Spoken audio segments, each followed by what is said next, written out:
Quelques années après Le brillant silence d'agneau, une suite toujours adaptée du livre de Thomas Harris est mise en chantier et la production est assez chaotique.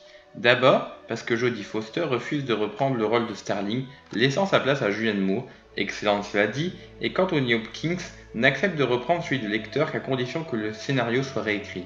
Finalement, on y voit la suite d'Hannibal par Clarice Starling qui bénéficie des informations de Mason Verge, quatrième victime de Lecter et dont le visage est littéralement détruit.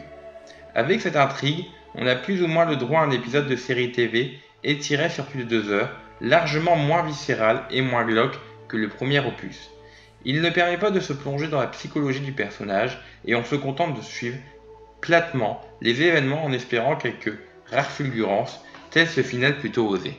Cette fois-ci, le docteur Lecter a disparu des écrans. Il vit une vie paisible en Italie, mais lorsqu'une ancienne victime veut se venger de ce dernier, il doit tout faire pour protéger Clarisse.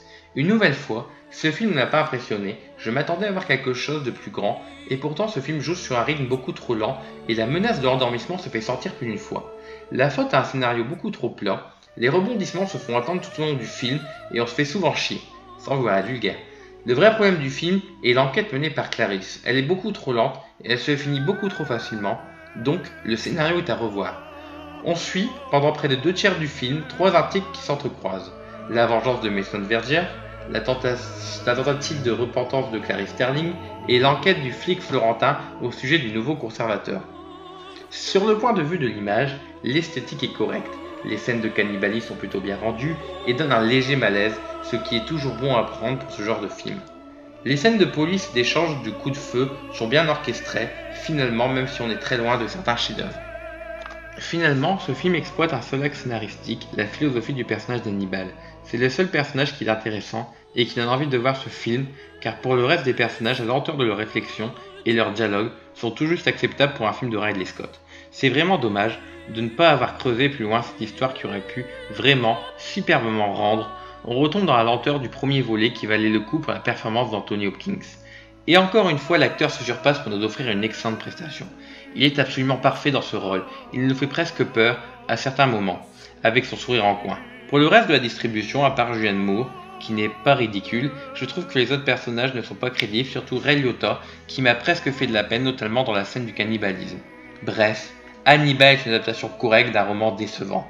Par conséquent, il en arbore les principaux défauts et ne réussit pas vraiment à mettre en avant les rares points forts.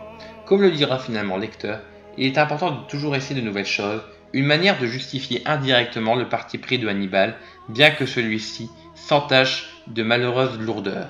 Une expérience désappointante, mais nécessaire en somme. Voilà, comme vous l'avez compris, j'aime l'univers d'Hannibal. J'aime les personnages en général, mais j'étais déçu par ce deuxième film. Pour moi, il est beaucoup trop lent et c'est le moins bon des 4 films que compose la série. Mais malgré tout ça, on a quand même un Anthony Hopkins qui vaut le détour.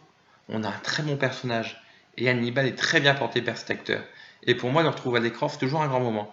Est-ce que je vous conseille ce film? Je sais pas vraiment. Moi, j'ai beaucoup aimé la prestation d'Anthony Hopkins, mais le film en global, je n'ai pas aimé. Donc voilà. Il y a un élément que j'aime bien dans un ensemble d'une œuvre. Donc à vous de décider si ça vaut le coup de regarder ou pas. Donc voilà, à la semaine prochaine.